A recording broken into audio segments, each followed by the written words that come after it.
Yo, halo teman-teman. Perkenalkan, nama saya Farhan dari jurusan IF atau sering juga disebut informatika. Di sini saya akan menjelaskan suatu metode bagaimana aplikasi bisa terbuat dan juga terstruktur agar para penggunanya nyaman ketika menggunakan aplikasi tersebut. Dan bagaimana cara para developer menangani ketika terjadi problem pada aplikasi tersebut. Sebelumnya, kalian pernah berpikir gak sih, apakah sebuah aplikasi itu langsung dibuat atau apakah ada langkah-langkah pembuatan aplikasi tersebut? Jawabannya adalah ya betul, sebuah aplikasi perlu dibuat langkah-langkah terlebih dahulu sebelum nanti dibuat oleh para programmer. Maaf cadel. Langkah-langkah ini juga sering disebut sebagai metode pengembangan perangkat lunak. Mari kita sebut saja metode. Ada banyak metode yang digunakan oleh banyak orang sebelum mengembangkan sebuah aplikasi. Contohnya itu metode waterfall, agile, scrum, RAD, dan DevOps. Di sini saya akan menjelaskan salah satu metode yang cukup underrated sih menurut saya, yaitu metode prototype. Sebelum masuk ke topik utamanya, saya ingin kamu semua duduk manis dan dengarkan apa yang akan saya sampaikan selanjutnya. Kalau sudah siap, mari kita lanjutkan.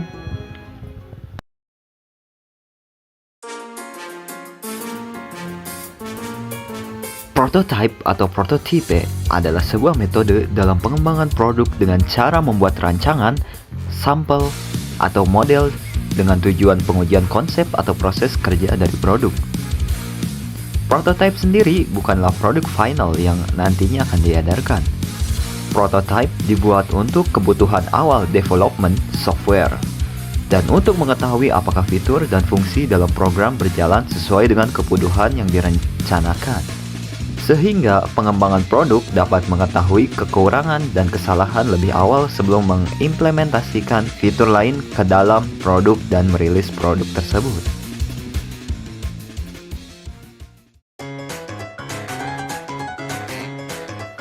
Tujuan utama dari prototype adalah mengembangkan model atau rancangan produk menjadi produk final yang dapat memenuhi permintaan pengguna.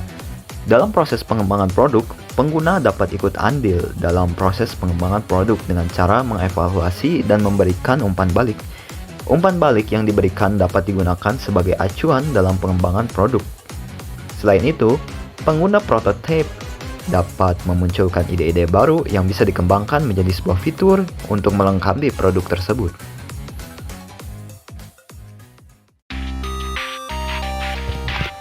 Ada banyak manfaat dan keuntungan yang bisa kamu dapatkan saat menggunakan metode prototyping ini. Yang pertama, dapat menghemat waktu dan biaya pengembangan produk. Yang pertama ini, kamu dapat menekan biaya dan penghematan waktu dalam proses pengembangan produk. Dengan begitu, sumber daya yang tersisa dapat dialokasikan untuk kebutuhan orang lain. Lalu yang kedua, dapat mengetahui kebutuhan pengguna terlebih dahulu. Manfaat yang kedua yaitu memanfaatkan sistem prototyping, kamu dapat mengetahui kebutuhan pengguna terlebih dahulu, sehingga kamu dan timmu dapat mengetahui apa saja prioritas dan kebutuhan pengguna. Dengan begitu, proses pengembangan produk akan berlangsung lebih cepat. Lalu yang ketiga, acuan untuk mengembangkan produk. Selanjutnya, model prototype dapat menjadi acuan atau patokan untuk kamu dalam mengembangkan sebuah produk.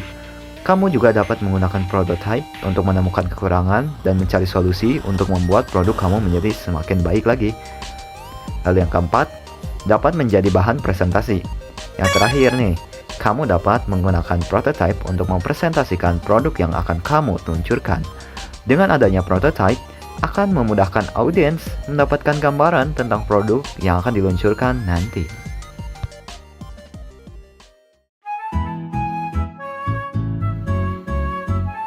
Lalu apa contoh prototype, Bang? Yang pertama ada paper prototype. Yang pertama ini, paper prototype, sesuai dengan namanya, prototype ini menggunakan kertas sebagai media untuk menyampaikan rancangan produk. Paper prototype ini sangat sederhana, tapi mampu memberikan beberapa opsi terkait kekurangan dari sisi tampilan maupun fungsional produk. Yang kedua adalah low fidelity prototype. Prototype ini adalah prototype yang biasanya berbentuk sketsa-sketsa dari produk, Biasanya prototipe ini menunjukkan alur atau flow dalam menggunakan produk tersebut dan juga menampilkan tampilannya. Kekurangan dari prototipe ini adalah tampilan yang masih berupa sketsa dengan warna dominan abu-abu atau hitam saja.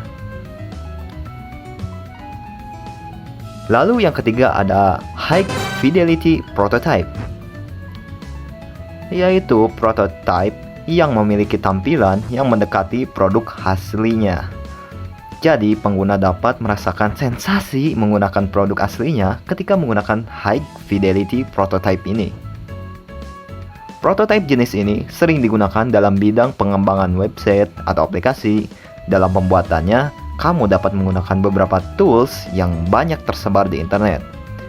Kekurangan dari prototipe ini adalah pembuatan prototipe yang cukup memakan waktu, dikarenakan prototipe ini hampir seperti aslinya, jadi memakan waktu yang lama.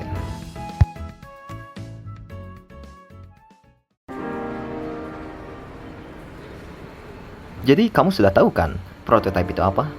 Kamu dapat menggunakan contoh-contoh prototipe yang sudah dijelaskan tadi dalam pengembangan produk kamu jika kamu ingin menggunakan prototipe. Setiap contoh yang tadi memiliki kekurangan dan kelebihan masing-masing. Kalian harus bijak dalam membuat sebuah prototipe. Sesuaikan proyek dengan lama waktu yang diberikan agar prototipe dapat digunakan secara maksimal. Saya kira sudah cukup untuk penjelasan dari saya. Jika ada pertanyaan, silahkan komen di bawah atau tidak komen secara langsung. Jika tidak ada, berarti kalian sudah memahami apa itu prototipe. Mungkin cukup sekian. Ciao.